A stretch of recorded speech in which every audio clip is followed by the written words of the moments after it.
ஒரு உயிரை நீங்க ஆன்மாவா பாக்குறீங்கன்னா நீங்க கெடுதல் அந்த உயிருக்கு பண்ணவே முடியாது. ட்ரை பண்ணுங்க, வேணா கண்ண மூடி ஒரு மோசமான ஒரு உயிர், நீங்க ரொம்ப வெறுக்கக்கூடிய ஒரு உயிர் வந்து ஆன்மா ரீதியா வந்து உங்க முன்னாடி இருக்குதுன்னு விஷுவல் பண்ணுங்க. அதாவது நான் சொல்ற மாதிரி விஷுவல் பண்ணுங்க. நல்லா உங்களுக்கு சுத்தமா வாழ்க்கையில பிடிக்காத வேணாது இருக்கானா? அப்படி யாவும் இல்லைன்னா என்னைய கூட நினைச்சுக்குங்க. இருக்காங்களா அப்படி யாராவது ஒருத்தர் ரெண்டு பேராவது இருக்காங்களா? சரி, அதாவது உங்களுக்கு ரொம்ப பிடிக்காத ஒரு மோசமான ஆள் யாராவது நினைச்சுங்க, தீவிரவாதி, இந்த உலகத்துக்கு நெகட்டிவ் பண்ணுவேன், அப்படி ஏதாவது நினைச்சுக்குங்க. நினைச்சுக்கிறீங்களா? இப்போ நீங்க என்ன பண்ணணும்னா கண்ணை மூடணுன்னு, இப்போ கண்ணை திறங்க, மூடுங்கன்னு சொல்லும் போது தான் மூடணும். கண்ணை மூடணுன்னு இங்கே ஒரு சோல் நிற்கிது, ஆப்போசிட்டில் உங்களுக்கு பிடிக்காத சோல் நிற்கிது. நீங்கள் இப்போ என்ன பண்ணணும்னா அறிவுக்கு வேலை கொடுக்கக்கூடாது. இது ஒரு தீவிரவாதி, இது இப்படி அப்படிலாம் பார்க்கக்கூடாது. அது ஒரு சோலாக மட்டும் பார்க்கணும். அதை ஒரு சோலாக மட்டும் பாருங்கள். அதை ஒரு ஆன்மாவை மட்டும் பாருங்கள். அந்த சோலை மட்டும், இந்த சோல் அதை ஒரு சோலாக பார்க்கும்போது இதுவும் அதுவும் ஒன்று தான் தெரியும் போது கண்ணை திறந்துருங்க. சொல்லும் போது மூடணும். டக்குன்னு மூடுங்க நான் சொன்ன உடனே மூடினதுக்கப்புறம் இந்த சோல் அந்த சோலை பார்க்குது. அது தீவிரவாதி இல்லை, அவன் இல்லை, இவன் இல்லை, அவனும் இல்லை. இது ஒரு சோல், அது ஒரு சோல். இப்போ எவ்வளோ பழி வாங்கணுன்ற எண்ணம் உங்களுக்கு பாஸ்டில் இருந்தாலும் இப்போ உங்களுக்கு அந்த ஆன்மாவை பார்த்தோன்னே பழி வாங்கணும்னு தோணுதா இல்லையான்னு பாருங்க. கண் மூடுங்க டக்குன்னு. நீங்கள் ஒரு சோல், அது ஒரு சோல். உங்களுக்கு பிடிக்காத சோல் அது. ரிலாக்ஸ்டாக ஃபீல் பண்ணி பாருங்க. நீங்கள் ஒரு soul, you are a soul and seeing the bad soul in front of you. Bad soul means he may be a very bad person to you, he was a bad person to you. So you are a soul consciousness and seeing the same soul consciousness in front of you. இப்போ அந்த உயிரை பழி வாங்கணும்னு ஏதாவது தோணுச்சா உங்களுக்கு? Did you really intend to take any vengeance on that soul? Why? பழி வாங்கணும்னு தோணுச்சா அந்த சோலை? அசிங்கப்படுத்தணும்னு தோணுச்சா? அனுபவிக்கணும்னு தோணுச்சா அந்த சோலை? ஏதாவது தோணுச்சா? அசிங்கமா திட்டணும்னு ஏதாவது தோணுச்சா? ஏன் தோணல?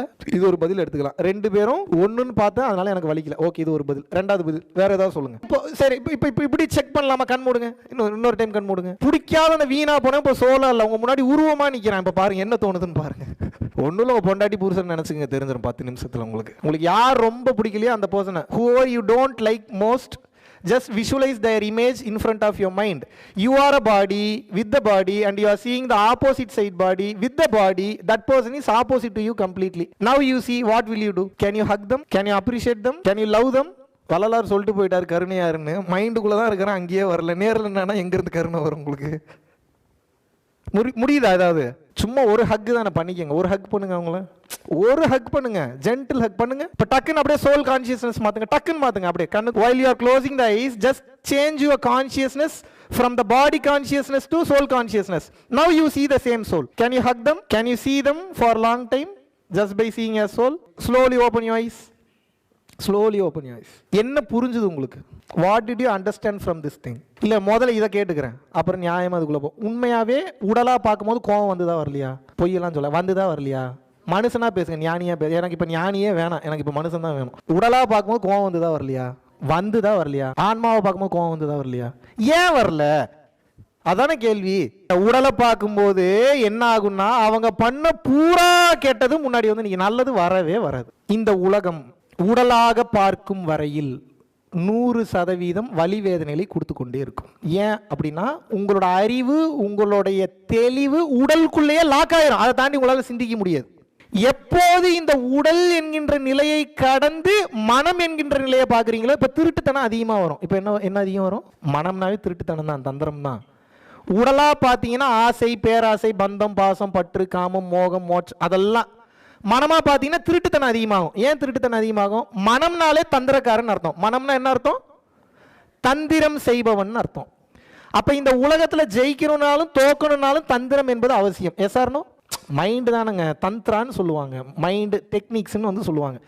அப்போ இந்த மனதை வைத்து இந்த உலகத்தை நாம் ஜெயிக்க வேண்டும். இந்த மனம் என்பது தந்திரத்தை அடிப்படையாக வைத்து செயல்படுகிறது.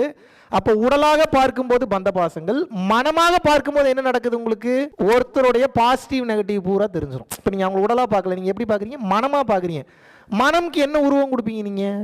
மனசுக்கு ஏதாவது உருவம் இருக்கா? உணர்வு மட்டும்தான். அப்போ இந்த மனம் என்பது எப்போ இன்னொருத்தரை மனமா பார்க்க ஆரம்பிக்கிறீங்களோ இந்த உலகத்தை ஜெயிச்சிருவீங்க. நல்லா புரியும். உடலாக பார்த்தால் உடலை பற்றி தெரிந்து கொள்வீர்கள், நார்மல் பர்சன் வாழக்கூடிய வாழ்க்கை. மனமாக பார்த்தால் இந்த உலகத்தை மட்டும், மெட்டீரியல் வேர்ல்டை ஜெயிச்சிருவீங்க. ஏன் அப்படின்னா இன்னைக்கு டாப் லெவலில் இருக்கக்கூடிய சிஇஓஸ், டாப் லெவலில் இருக்கக்கூடிய கம்பெனிஸ், டாப் லெவலில் இருக்கக்கூடிய பீப்புள், பிரசிடென்ட்ஸ் எல்லாருமே என்ன பண்ணுறாங்கன்னு வந்து பார்த்தீங்கன்னா மக்களின் மனதை தெளிவாக படித்து வைத்திருப்பவர்கள். சரி, உங்களுக்கு சிம்பிளாக ஒன்று சொல்லி புரிய வைக்கிறேன். இப்போ நான் ஒரு பாப்கார்ன் கடை வச்சிருக்கேன். உங்களுக்கு தெரியிற டேர்ம்லேயே வரேன். ஏதோ ஒரு தேட்டரில் வந்து பாப்கார்ன் கடை வச்சிருக்கேன். நான் என்ன பண்ணுறேன்னா, நீங்கள் வரீங்க, ஐ நீட் பாப்கார்ன் அப்படின்னு கேட்குறீங்க. ஓகே, ஸ்மாலாக, மீடியமாக, லார்ஜா சார்னு கேட்குறேன். நீங்கள் என்ன சொல்லுவீங்க? அப்போ அமௌண்ட் எவ்வளோ இருக்கோ அதை பொறுத்து சொல்லுவேன் சார்ன்றீங்களா? ஜென்ரலாக பணம் நிறையா வச்சுருக்கீங்க, லார்ஜாக மீடியமாக ஸ்மாலான்னு கேட்குறேன், என்ன சொல்லுவீங்க? உங்களை எப்படி டேப் பண்ணிட்டேன் பாருங்கள் நான். இப்போ என்கிட்ட வெறும் ஸ்மால் மட்டும்தான் இருந்ததுன்னா வெறும் 100 ரூபா சேல்ஸு, மீடியம் மட்டும் இருந்ததுன்னா 150 ரூபா சேல்ஸு.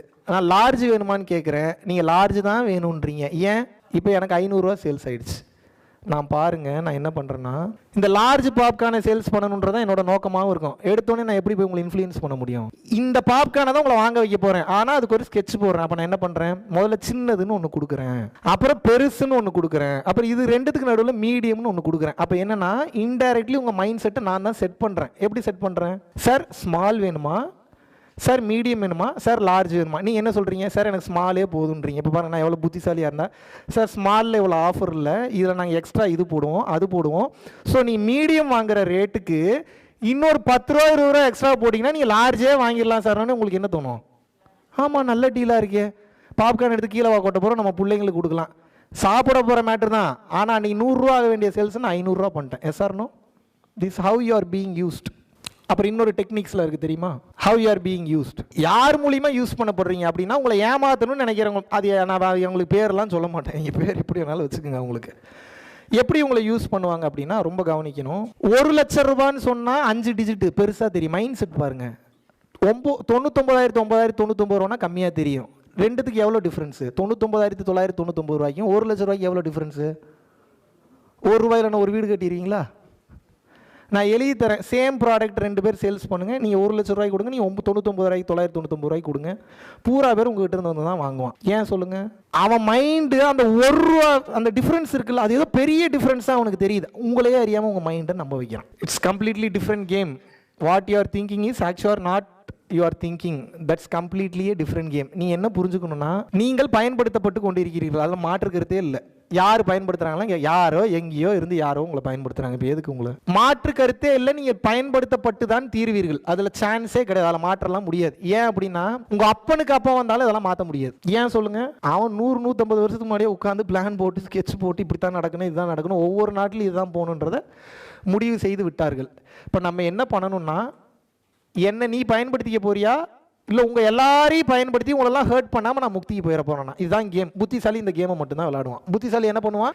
நீங்கள் என்ன பயன்படுத்துறீங்கன்றது எனக்கு தெரிஞ்சு போச்சு, இதை மாற்றவும் முடியாதுன்றது தெரிஞ்சு போச்சு, என் உயிர் சக்தி போது, மனசக்தி போது, எல்லாம் போதுன்றது தெரிஞ்சிருச்சு. இப்போ நான் என்ன பண்ணுவேன்? கடமையை செய்வேன், சட்டத்திட்டங்களை மதிப்பேன், அதிகாரிகளை மதிப்பேன். எல்லாத்தையும் ஞானம் எதற்கு கட்டுப்படாது, நல்லா புரிஞ்சுங்க, அது எதுக்குமே கட்டுப்படாது.